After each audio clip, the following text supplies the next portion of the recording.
Everyone, this is Sakshi Rajput and welcome to Udit pharmacy.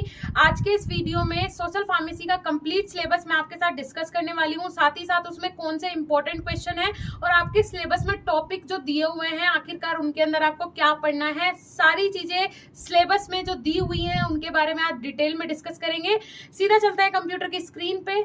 ये है आपका सोशल फार्मेसी का सिलेबस। तो इसमें आज हमें सारी चीजें देखनी है कि क्या दिया हुआ है और आपको क्या पढ़ना है। तो सीधा चैप्टर नंबर 1 पे चलते हैं। चैप्टर नंबर 1 में यहाँ पे फर्स्ट दिया हुआ है introduction to social pharmacy. Introduction to social pharmacy का ये इंपॉर्टेंट टॉपिक है। तो हाँ, ये इंपॉर्टेंट टॉपिक है बिकॉज सोशल फार्मेसी जो दिया है वो इस बार आपके सिलेबस में आया है, तो इंट्रोडक्शन इसका पूछा जा सकता है, जैसे कि definition and scope of social pharmacy. उसके बाद जो इसमें सबसे इंपॉर्टेंट अगर मैं कोई टॉपिक है तो वो है role of pharmacist in public health. एक फार्मासिस्ट का क्या रोल होता है पब्लिक हेल्थ में, ठीक है। पब्लिक की हेल्थ के लिए फार्मासिस्ट का क्या रोल होता है, क्या एक जो इंपॉर्टेंट रोल होता है वो क्या होता है। तो इसमें मीन जो हेल्दी लाइफस्टाइल है किसी भी पॉपुलेशन का, उसे प्रमोट करने का काम किसका होता है, एक फार्मासिस्ट का होता है। उसके बाद जो लॉन्ग टर्म इलनेस होती है, मतलब लंबे समय से चलने वाली बीमारियां होती हैं, उनके लिए जो पेशेंट्स हैं, जो पॉपुलेशन है, उन्हें गाइड करने का काम किसका होता है, एक फार्मासिस्ट का होता है। उसके बाद भी एक पेशेंट को अच्छे से समझाना कि उसे मेडिसिन को किस तरीके से मैनेज करना है, कितना डोज किस टाइम लेना है, कैसे मैनेज करना है, ये सारी चीजें सिखाने का काम भी किसका होता है, एक फार्मासिस्ट का होता है। क्लियर हुआ? तो ये इंपॉर्टेंट है, मार्क कर लीजिएगा। उसके बाद कंसेप्ट ऑफ हेल्थ, WHO के अकॉर्डिंग उसकी डेफिनेशन क्या है कंसेप्ट ऑफ हेल्थ की। तो हेल्थ क्या होती है, देखिए मैं आपको बता दूं, जब एक पर्सन फिजिकली फिट हो, मेंटली फिट हो, सोशली फिट हो, तो वो कंडीशन उसकी कहलाती है हेल्थ।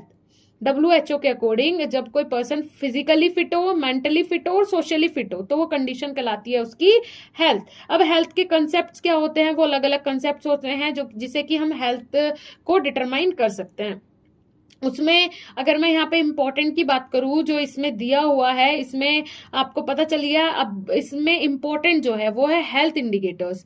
हेल्थ इंडिकेटर्स बहुत इंपॉर्टेंट है जिसके थ्रू आप हेल्थ को इंडिकेट कर सकते हैं कि किसी भी पर्टिकुलर एरिया में, किसी भी पर्टिकुलर रीजन में हेल्थ का क्या कंडीशन है, ठीक है। ये मैं आपको एक एग्जाम्पल से सिखा दूंगी। पहले हम देख लेते हैं इंडिकेटर जो मेनली होते हैं वो दो टाइप के होते हैं, मोर्टिलिटी और मोर्बिडिटी। अब मोर्टिलिटी इंडिकेटर कौन से होते हैं? मोर्टिलिटी इंडिकेटर वो होते हैं, जैसे कि आप एग्जांपल ले लीजिए, कोविड का भी हम एग्जांपल ले लेते हैं। तो एक पर्टिकुलर एरिया है, एक कोई भी गांव है, ठीक है, ये गांव है कोई भी, इसका नाम दे देते हैं हम ए गांव है ये, और इसमें 1000 लोग रहते हैं, ठीक है। तो हम इस पर्टिकुलर एरिया के लिए हम ये उसमें अनुमान लगाएंगे मोर्टिलिटी इंडिकेटर के थ्रू कि अगर 1000 पीपल उसमें रहते हैं तो उनमें से कितने पीपल की डेथ हो गई उस पर्टिकुलर बीमारी से, ठीक है। तो वो होता है उसका मोर्टिलिटी रेट, जिसमें हम डेथ रेट चेक करते हैं। एक होता है मोर्बिडिटी इंडिकेटर, उसमें हम क्या चेक करते हैं, 1000 पीपल्स हैं तो उनमें से कितने पर्सन बीमार है और कौन सी बीमारी से वो ग्रस्त है। ये होता है मोर्बिडिटी इंडिकेटर, मतलब जिसमें इलनेस परसेंटेज निकाला जाता है। क्लियर हुआ? तो इसमें आपका यही है क्लियरली कि इसमें से इंपॉर्टेंट टॉपिक्स हैं काफी सारे फर्स्ट चैप्टर में आपके, तो यहां से क्वेश्चन आपके पूछे जा सकते हैं। बाकी जैसे कि यहाँ पे introduction to millennium development goals, sustainable development goals, FIP development goals, ये गोल्स क्या होते हैं। अब मैं आपको ये डिफाइन तो कर सकती हूँ, लेकिन आपको अगर ये पढ़ना है तो आप उदित फार्मेसी क्लासेस ऐप जाके इंस्टॉल करो। अगर कर रखा है तो लाइव क्लास चल रही है, जाके ज्वाइन करो ना भाई। वहां पे इन्हीं सब चीजों का तो आपको रिवीजन करवाया जा रहा है। अगर आपके पास नहीं है टाइम, जल्दी से ऐप इंस्टॉल करो। अगर आप एक रात भी इसकी प्रिपरेशन करोगे तो उसमें भी काफी सारी चीजें आपकी क्लियर हो जाएंगी। और साथ ही साथ जिनके पास अभी एग्जाम में टाइम है, 1 महीना है, 1.5 महीना है, आप जल्दी से जाके ज्वाइन करो। आप तो कम से कम 80% गेन कर लोगे अगर अभी भी आपने लाइव क्लास ज्वाइन कर ली। फटाफट जाइए, ठीक है। उसके बाद अगर मैं बात करूं यहाँ पे, अब नेशनल हेल्थ पॉलिसी क्या होती है, इसमें एक नेशनल हेल्थ पॉलिसी भी दी है भाई। नेशनल हेल्थ मिशन बोल सकते हैं, नेशनल हेल्थ पॉलिसी बोल सकते हैं। अब ये क्या होती है, जैसे नेशनल हेल्थ पॉलिसी है, इसमें क्या होता है, इसमें ये चेक किया जाता है कि जो अपनी नेशनल में जो हेल्थ है पॉपुलेशन की, उस वो कितनी हर साल बढ़ रही है, कम हो रही है, कौन सी बीमारी आ रही है, ये सब चीजें चेक की जाती हैं। उसके बाद नेक्स्ट है preventive health care role of pharmacist in the following. अब यहाँ पे प्रिवेंटिव हेल्थ केयर्स में फार्मासिस्ट की क्या रोल होता है। अब उसमें फर्स्ट दिया है डेमोग्राफी एंड फैमिली प्लानिंग। अब डेमोग्राफी क्या होती है, demography and family planning important है। फिर आप बोलोगे मैम सब इंपॉर्टेंट बता देती है, बताओ ये इंपॉर्टेंट है, फैमिली प्लानिंग और डेमोग्राफी दोनों ही टॉपिक इंपॉर्टेंट है, तैयार कर लेना, आएगा एग्जाम में। इसमें क्या होता है, डेमोग्राफी क्या होती है, इसमें जो पॉपुलेशन का मूवमेंट है, पॉपुलेशन की स्ट्रक्चर है या फिर पॉपुलेशन का साइज है, ठीक है, वो सारी चीजें जो एनालाइज की जाती है वो डेमोग्राफी के अंदर की जाती हैं। मतलब मान के चलिए ये 1000 पर्सन है, इन 1000 पर्सन के लिए रहने के लिए कितनी जगह चाहिए, खा क्या रहे हैं ये, बीमार कितने हो रहे हैं, मर कितने रहे हैं, बच कितने रहे हैं, ये सब देखा जाता है डेमोग्राफी में, ठीक है। फैमिली प्लानिंग में एक गाइड करता है एक फार्मासिस्ट भाई की फैमिली प्लानिंग जरूरी होती है आपकी फाइनेंशियल प्रॉब्लम के लिए भी। आप एक अगर किसी इंसान के अगर 4 बच्चे हैं तो वो इंसान क्या उन्हें वो शिक्षा दे पाएगा या फिर उन्हें वो सारी फैसिलिटी दे पाएगा जो अगर उसके शायद 2 बच्चे होते उन्हें वो दे देता, ठीक है। तो इस तरीके से एक अवेयर करने का काम होता है। और ज्यादा पॉपुलेशन से ज्यादा जो बेबीज होते हैं उनसे फीमेल को भी बहुत प्रॉब्लम देखने को मिलती है, तो इसके लिए भी अवेयर करने का काम किसका होता है, एक फार्मासिस्ट का होता है। उसके बाद mother and child health, pregnancy के टाइम मदर और चाइल्ड की हेल्थ के बारे में भी अवेयर करने का काम फार्मासिस्ट का होता है, ठीक है। प्रिवेंटिव हेल्थ केयर्स में, इन सभी हेल्थ केयर्स में एक फार्मासिस्ट का इंपॉर्टेंट रोल होता है। इंपॉर्टेंस ऑफ ब्रेस्ट फीडिंग क्या होती है, उसके बाद ill effect of a milk, infant milk substitute and bottle feeding. अब देखिए मैं आपको बता देती हूँ यहाँ पे क्या है कि आपको डिफरेंस बताना है कि जो बॉटल फीडिंग होती है उसमें जो आपका इन्फेंट होता है, चाइल्ड होता है, उसे फायदा होता है, या फिर जो आपका मदर मिल्क होता है उससे उसे फायदा होता है, ठीक है। तो ये इसमें आपको एक डिफरेंशिएट करके बताना है। उसके बाद नेक्स्ट है ओवरव्यू ऑफ वैक्सीन, वैक्सीन का ओवरव्यू देना है भाई, इंपॉर्टेंट है ये इंपॉर्टेंट है, वैक्सीन इंपॉर्टेंट है, अभी आपके सिलेबस में है। और इंपॉर्टेंट इसलिए भी है क्योंकि सोशल फार्मेसी ये सब्जेक्ट इसलिए आया कि आपको सोशली अवेयर किया जाए। पहली बार सब्जेक्ट आया है, अब इसमें सारे ही टॉपिक ऐसे हैं कि लगता है इंपॉर्टेंट है। 1-2 बार हो जाएंगे पेपर तो पता चल जाएगा एग्जैक्टली कि सामने वाले को पूछना क्या है, पर लेकिन मेरे हिसाब से वैक्सीन इंपॉर्टेंट है। वैक्सीन में मैं आपको बता देती हूँ, वैक्सीन एक टाइप की नहीं होती। वैक्सीन आप अगर जानते होंगे तो क्या है, जिस बीमारी जिसके कारण ये बीमारी होती है, मतलब मान के चलो आपको कोविड हो गया, ठीक है, तो ये किससे हुआ, कोरोना वायरस से हुआ। अब जो इसकी वैक्सीन बनी वो किससे बनी भाई, उसी के हाथ पैर तोड़ के डाल दिए गए और वो बॉडी के अंदर इंजेक्ट करवाया जाता है जिससे कि आपकी बॉडी, आपका इम्यून सिस्टम पहले से मजबूत हो सके। तो वैक्सीन की कुछ ऐसी डेफिनेशन है। वैक्सीन होती कितने टाइप की है, तो ये जो वैक्सीन होती है मेनली 4 टाइप की होती है। Inactivated vaccine, live attenuated vaccine, recombinant vaccine, toxoid vaccine.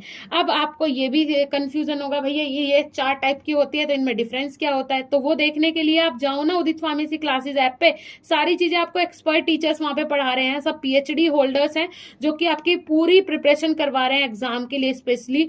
तो आप जाइए जल्दी से विजिट कीजिए एप्लीकेशन। उसके बाद है effect of environment on health. देखिए जी, इसी बार आपका ये सिलेबस आया और आपके लिए बहुत इंपॉर्टेंट और बहुत इंटरेस्टिंग है क्योंकि सारी चीजें इसमें वो दी गई हैं सोशल फार्मेसी में जो आपके साथ होती है, जो आप अपनी लाइफ में रिलेट करते हैं, सारी चीजें यहाँ पे वो दी गई। इफेक्ट ऑफ इन्वायरमेंट और हेल्थ, इन्वायरमेंट का क्या इफेक्ट होता है हमारी हेल्थ पे, वाटर पॉल्यूशन क्या है, importance of safe drinking water, अगर आप अच्छा पानी पीते हैं उसकी क्या इंपॉर्टेंस है, ठीक है। Water borne disease, water borne disease मतलब पानी से होने वाली बीमारियां कौन सी है, कोलेरा हो गया, डायरिया हो गया, ऐसा पानी के कारण होती है। एयर पोल्यूशन क्या होता है, नॉइज पोल्यूशन क्या होता है, sewage and solid waste disposal क्या होता है, ये सब आपको पढ़ना है कि मतलब आपका जो एनवायरमेंट है वो आपकी हेल्थ पे कितने % इफेक्ट करता है। अगर आप अच्छा पानी पीते हैं, बिल्कुल सेफ वाटर पीते हैं, उसका आपकी बॉडी पे क्या इफेक्ट होता है, क्या इंपॉर्टेंस है, ये सब चीजें आपको बतानी है जी किसमें, effect of environment on health. अब उसके बाद है साइकोलॉजिकल फार्मेसी। अब साइकोलॉजिकल फार्मेसी वो फार्मेसी होती है भाई जिसमें कि इसे मेंटल हेल्थ फार्मेसी भी बोल सकते हैं, जो मेंटली डिस्टर्ब होते हैं जो आपके पेशेंट, उनके लिए साइकोलॉजिकल फार्मेसी काम करती है। जैसे कि उसमें आपके नारकोटिक्स ड्रग आ जाते हैं, अल्कोहल आ जाते हैं, तंबाकू प्रोडक्ट्स, इस टाइप के जो प्रोडक्ट्स होते हैं वो आपके का साइकोलॉजिकल फार्मेसी पे आ जाते हैं। उसके बाद अगर हम बात करें यहाँ पे nutrition and health, important topic, सारा खेल न्यूट्रिशन का ही है। न्यूट्रिशन अगर अच्छे होंगे तो हेल्थ ऑटोमेटिक अच्छी रहेगी। बेसिक्स ऑफ न्यूट्रिशन, अब बेसिक्स ऑफ न्यूट्रिशन में एक है मैक्रो न्यूट्रिशन, एक है आपका माइक्रो न्यूट्रेंट्स, एक है मैक्रो न्यूट्रेंट्स, एक है माइक्रो न्यूट्रेंट्स। अब मैक्रो न्यूट्रेंट्स क्या होते हैं? सब आपकी बॉडी में प्रेजेंट है भैया, सब आपसे कोरिलेट करते हैं इस सब्जेक्ट के अंदर। तो मैक्रो न्यूट्रेंट्स वो न्यूट्रेंट्स होते हैं जी जो कि ज्यादा क्वांटिटी में आपकी बॉडी में मिलते हैं। जैसे कि कार्बोहाइड्रेट आप खाने बिना रह ही नहीं सकते, आपकी बॉडी कार्बोहाइड्रेट हो गया, फैट हो गया, प्रोटीन हो गया, जो कि लार्जेस्ट अमाउंट में आपकी बॉडी यूज करती है, वो कहलाते हैं मैक्रो न्यूट्रेंट्स। अब आ जाते हैं माइक्रो न्यूट्रेंट्स। तो ऑब्वियसली इसके अपोजिट ही हो गए। माइक्रो मतलब जो ऐसे सब्सटेंस, ऐसे न्यूट्रेंट जो कि आपकी बॉडी को कम मात्रा में उनकी जरूरत पड़ती है, जैसे कि हो सकता है विटामिन, मिनरल्स, क्योंकि बहुत स्मॉल क्वांटिटी में आपकी बॉडी को उनकी जरूरत पड़ती है। उसके बाद importance of water and fibres. Water और फाइबर्स का क्या इंपॉर्टेंट है? फाइबर्स क्या होते हैं? फाइबर्स क्या होते हैं? ये नेचुरल भी होते हैं, मैनमेड भी होते हैं। ये मीन्स प्लांट का एक पार्ट होता है फाइबर्स। मेनली ये एनिमल से भी मिलते हैं फाइबर, जैसे कॉटन हो गया, वूल हो गया, ये एनिमल से भी मिलते हैं, लेकिन जो हमारे लिए, हमारे बॉडी के लिए सही है, ये प्लांट पार्ट होता है। किसका? प्लांट का, जो कि आपकी बॉडी से, फाइबर्स का क्या काम होता है? जो कि आपकी बॉडी में आपने खाना खाया, उसे जल्दी से जल्दी, अगर आपके फूड के अंदर फाइबर्स रिच आपका फूड है, तो आपकी बॉडी से वो फटाफट बाहर निकल जाएगा। मतलब ऐसा नहीं होगा कि वो डाइजेस्ट नहीं हो पा रहा या फिर प्रॉब्लम हो रही है उस टाइप की। तो फाइबर रिच अगर फूड लेते हैं आप, तो उसमें बेनिफिशियल होता है। उसके बाद बैलेंस डाइट। बैलेंस डाइट क्या होनी चाहिए? क्या आपको न्यूट्रिशन लेने चाहिए? न्यूट्रिशन डेफिशिएंसी डिसीज कौन सी होती है? जंक फूड का क्या इफेक्ट होता है बॉडी के ऊपर? ये भी सब आपके न्यूट्रिशन में आ जाते हैं। उसके बाद introduction of food safety. Food safety का इंट्रोडक्शन आपको देना है। उसके बाद है अडल्ट्रेशन ऑफ फूड। अडल्ट्रेशन क्या होता है?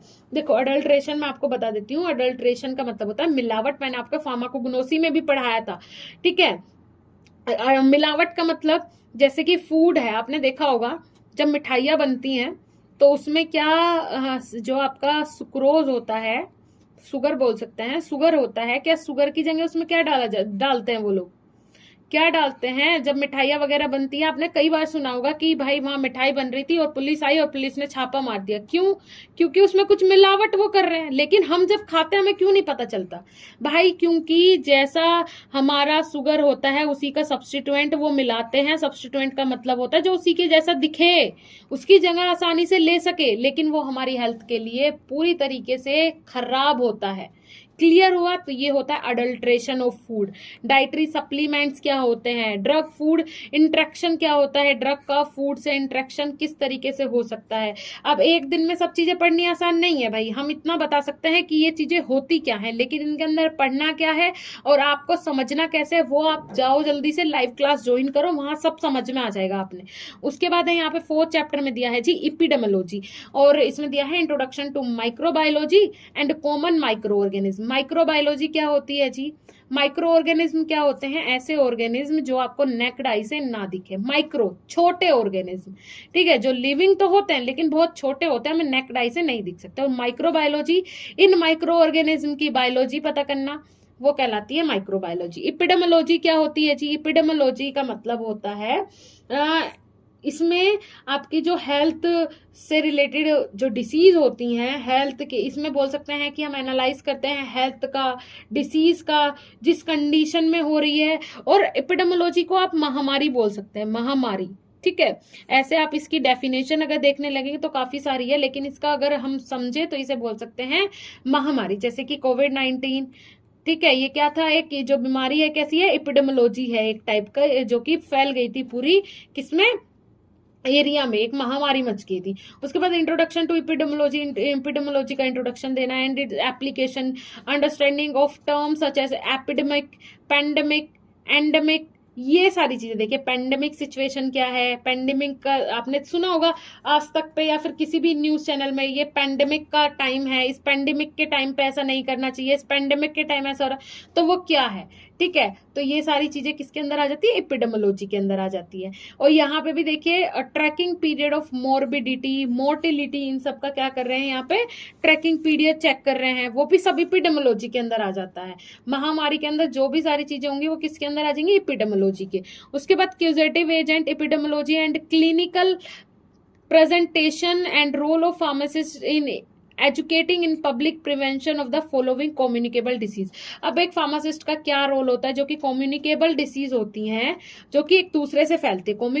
कम्युनिकेबल का मतलब होता है जो एक दूसरे से फैलती है, जैसे कि chickenpox, measles, rubella, mumps, influenza, ये सब एक दूसरे से फैलती हैं, ठीक है। और यहाँ पे आ गया आपका सार्स। सार्स क्या होता है, सर्व एक्यूट रेस्पिरेटरी सिंड्रोम, एक रेस्पिरेटरी डिसीज है जो कि किससे कोज होती है, सार्स से एसोसिएट होती है। मतलब रेस्पिरेशन आपका बोल सकते हैं आपकी ट्रैकिया से और लंग्स तक की जो प्रॉब्लम होती है, डिसीज होती है, वो सब किस में आ जाती है, सार्स फैमिली में मेनली आ जाती है। जैसे कोविड-19 भी इसी में आता है, ठीक है। उसके बाद यहाँ पे क्या दिया हुआ है, कुछ इंपॉर्टेंट MERS, ये सब शॉर्ट क्वेश्चन के लिए है, सार्स शॉर्ट क्वेश्चन में पूछा जा सकता है।